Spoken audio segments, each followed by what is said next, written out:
So do you have to fight everything in Dungeons and Dragons? That is the question from both the player perspective and the Dungeon Master DM perspective. Now, I'm not going to give away any spoilers. I've been playing through the classic Keep on the Borderlands updated for D&D 5th as a virtual game as a player. And I'm playing a druid. It's been fantastic, and it's been very, very interesting because we all have our favorite character classes that we regularly play for whatever reason. Usually I'm the Shadow Dancer, or I'm the Monk, or the Sorcerer, sometimes a Wizard, although I tend to prefer Sorcerers, usually Dragonborn. Get a little bit of that Kryn flavor in there.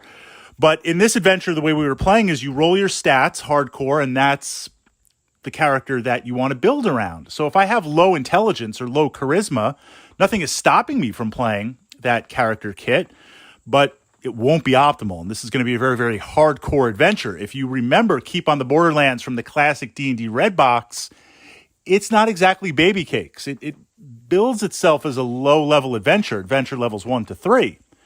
But it doesn't pull any punches, and you can get over your head very, very quickly. So in exploring that, I rolled up stats for a druid, a pretty solid druid. Boost it with Wood Elf, and there we go. So we're playing the quest. We come to a clearing, and there is a monster in the clearing. Now, I'm not going to give it away because listening to this vlog, maybe you are making your way through the Keep on the Borderlands. And in this encounter, we were able to remain hidden, party sneak, and we're talking back and forth. We can get that bonus round of combat. But looking at the situation and how it's set up, maybe one of us wants to approach. Maybe we want to get into position, but let's see if we can navigate things out.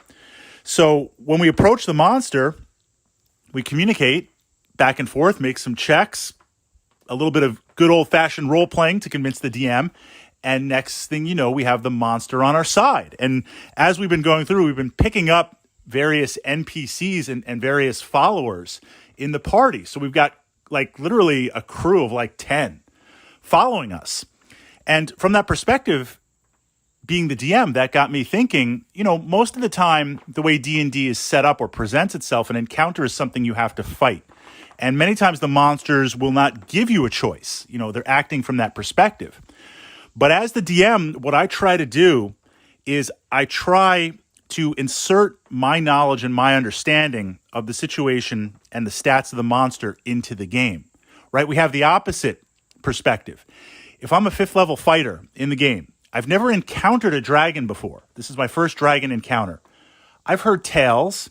I might have some ideas from myth or other fighters at a higher level who talk about fighting dragons, but I've never done it as that fighter. But Fritz the fighter has never done it. Fritz the player is like, okay, it's a green dragon, armor class this, hit points that, abilities this, treasure type that. I know that from just fighting lots and lots of dragons. I don't want to pull that into the game. So likewise, as a DM, I'm aware of a monster. It's going to do this, it's going to do that. But I try and pull myself down to the intelligence level, to the motivations, to the understanding of the monster. Would it cooperate with the players? Would it just attack? Would it cooperate with the players because it realizes, look, I'm at a disadvantage. I can't win right now. I'll work with the players, but at any moment I'll turn on the players. Or maybe it's to my advantage to work with the players, get them to do what I want, and then turn on the players.